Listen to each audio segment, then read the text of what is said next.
अस्सलाम वालेकुम। Physics of nano technology के नेक्स्ट लेक्चर में सभी व्यूअर्स को वेलकम करते हैं। आज की इस क्लास में हम बात करेंगे ट्रायोड स्पटरिंग पे, जो कि स्पटरिंग की एक टाइप है। इससे प्रीवियस लेक्चर में हमने स्पटरिंग और उसकी कुछ टाइप्स को डिस्कस किया था। आज हम ट्रायोड स्पटरिंग को डिस्कस करेंगे। चूँकि ट्रायोड नेम से ही ज़ाहिर हैं, तो इसमें 3 इलेक्ट्रोड यूज़ होंगे। कैथोड और एनोड के अलावा थर्ड इलेक्ट्रोड इसमें यूज़ होगा। तो उस थर्ड इलेक्ट्रोड का क्या काम है? अमाउंट ऑफ आयोनाइजेशन को इंक्रीज़ करना। तो स्पटरिंग की जनरल फ़िलासफ़ी का आपको पता है, ठीक है। वो जनरल फ़िलासफ़ी स्पटरिंग की हर टाइप में ही यूज़ होती हैं। जनरल फ़िलासफ़ी सब में सेम है। स्पटरिंग की जनरल फ़िलासफ़ी क्या है कि आयोनाइज फॉर्म में नोबल गैस लेना है, जो कि टारगेट मटेरियल के साथ स्ट्राइक करता है, और उसकी स्ट्राइकिंग से क्या होता है, टारगेट मटेरियल की लेयर रिलीज़ होती हैं और सबस्ट्रेट के टूवर्ड वो ट्रेवल करती हैं। तो ट्रायोड स्पटरिंग में क्या है, इसमें थर्ड इलेक्ट्रोड यूज़ होता है ताकि अमाउंट ऑफ आयोनाइजेशन इंक्रीज़ हो।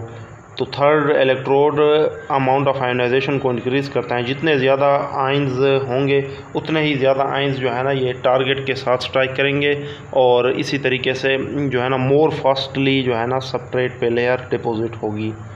तो इसकी डायग्राम कुछ इस तरीके से ये आपको शो हो रही हैं। यहाँ पे टारगेट मटेरियल होता है और उसके ऊपर यहाँ पे उसके सामने जो है ना ये सबस्ट्रेट हैं। एक तरफ एक इलेक्ट्रोड होता है जिसे कैथोड का नाम, कैथोड इस साइड पे रखा गया है, और एनोड जो है ना उसके दूसरे साइड पे रखा गया है। और ये जो आपको नज़र आ रहे हैं, हर एक साइड पे हमने मैग्नेट अप्लाई किया हुआ है। और थर्ड इलेक्ट्रोड जो है वो अमाउंट ऑफ आयोनाइजेशन मतलब कि प्लाज्मा को इंक्रीज़ करता है, तो इसे हम एज ए थर्ड इलेक्ट्रोड ही लेते हैं। तो ये 3 इलेक्ट्रोड इसमें यूज़ होते हैं। A triode sputtering consist of 3 electrode. First है कैथोड, और सेकंड क्या है, एनोड है। थर्ड क्या है, high voltage supply to sputter target, जो कि सिर्फ स्पटर टारगेट को ही अप्लाई किया जाता है, उसे एज ए थर्ड इलेक्ट्रोड हमने लिया है, जो कि amount of ionization basically increase करता है। तो बाकी जनरल फ़िलासफ़ी बिल्कुल वही है, ठीक है।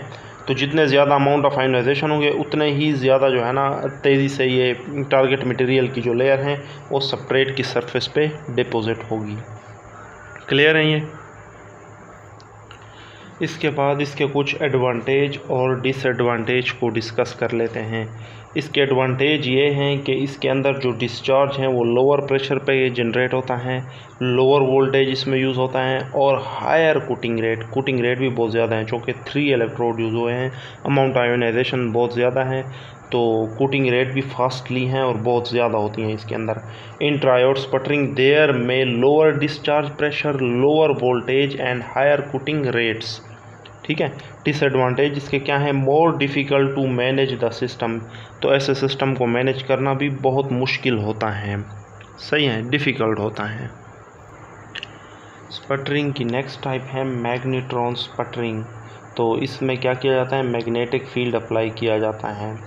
अब इस टाइप में होता बेसिकली क्या है, अब देखें, वैसे ये हमें अमाउंट ऑफ आयोनाइजेशन की बहुत ज़्यादा ज़रूरत होती है। तो अमाउंट ऑफ आयोनाइजेशन मतलब कि जो आयंस हैं, जो नोबल गैस हैं, जो कि प्लाज्मा फॉर्म में हमारे पास होते हैं, आयोनिक फॉर्म में होते हैं, उनकी हमें बहुत ज़रूरत होती है, क्योंकि हमें वो टारगेट के साथ स्ट्राइक करने के लिए यूज़ होते हैं।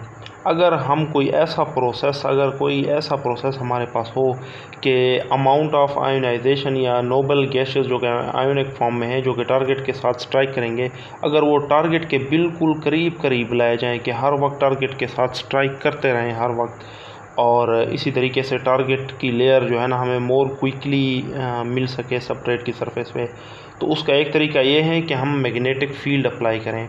तो ये मैग्नेटिक फील्ड लाइन आपको चूँकि शो हो रही हैं, जो कि ठीक है। तो जो है ना यहाँ पे जो है ना आयंस हमारे पास बाउंड हो जाते हैं, और इलेक्ट्रॉन जो है ना ये इसी तरीके से हेलिकली जो है ना मूव करते रहते हैं इन मैग्नेटिक फील्ड लाइंस के अंदर, ठीक है। तो यहाँ पे ही टारगेट के करीब ही हमें बहुत से आयन बाउंड मिल जाते हैं, जो कि इसी टारगेट मटेरियल के करीब ही हेलिकली घूमते रहेंगे। तो यही जो है ना टारगेट के साथ स्ट्राइक करते रहेंगे हर वक्त, तो टारगेट की लेयर रिलीज़ होती रहेगी। तो तो इसकी अरेंजमेंट कुछ इस तरीके से है कि टारगेट मटेरियल के नीचे अगर हम मैग्नेटिक पोल लगा दें, south pole, north pole, south pole और नॉर्थ पोल इस तरीके से लगा दें, तो इसकी दो टाइप पॉसिबल हो सकती हैं। एक है बैलेंस मैग्नेट्रॉन और दूसरा है अनबैलेंस मैग्नेट्रॉन। बैलेंस मैग्नेट्रॉन क्या है? जिसमें नॉर्थ पोल जो है इसकी जो स्ट्रेंथ है वो साउथ पोल के स्ट्रेंथ के बराबर है, मतलब कि दोनों मैग्नेटिक पोल जो हैं ये आपस में इक्वली हैं, तो इसे हम बैलेंस मैग्नेट्रॉन कहेंगे।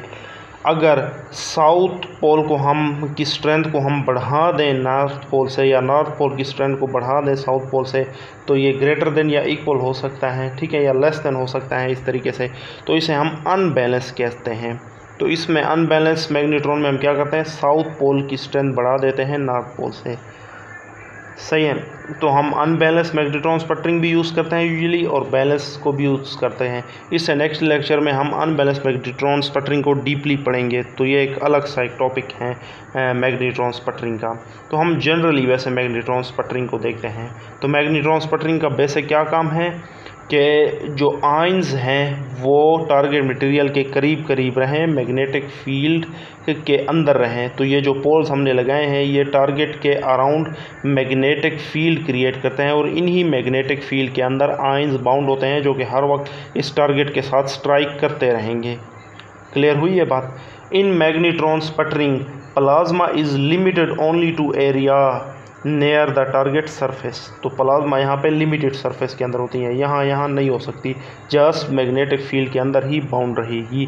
Throw applying potted magnetic field, अगर हम कोई मुनासिब मैग्नेटिक फील्ड को अप्लाई करें, such a magnetic field diverts the route of secondary electron, और ये सेकेंडरी इलेक्ट्रॉन की रूट जो है ना वो एक स्पेशल, मतलब कि मैग्नेटिक फील्ड के अंदर उसे हेलिकली इस तरीके से घुमाएगी।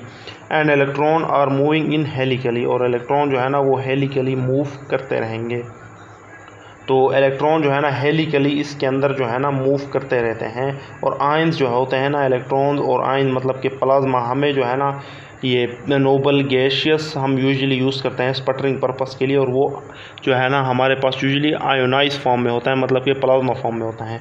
तो मैग्नेट्रॉन स्पटरिंग में हम क्या करते हैं, मैग्नेटिक फील्ड अप्लाई करते हैं टारगेट के अराउंड, तो वहाँ पे मैग्नेटिक फील्ड के अंदर आयंस बाउंड होते हैं ताकि वो हर वक्त टारगेट की सरफेस पे टकराते रहें। आगे बात समझें। तो बैलेंस और अनबैलेंस मैग्नेट्रॉन स्पटरिंग में क्या फ़र्क है, ये थोड़ा सा आपको पता चल गया होगा कि अगर हम दोनों पोल की स्ट्रेंथ को सेम रखें तो वो बैलेंस मैग्नेट्रॉन होगा, अगर इन दोनों की स्ट्रेंथ में कोई एक चीज़ ज़्यादा हो ठीक है, अगर हम साउथ पोल को नॉर्थ पोल से बढ़ा दें तो वो अनबैलेंस होगा। इससे नेक्स्ट लेक्चर में हम अनबैलेंस को डीपली स्टडी करेंगे।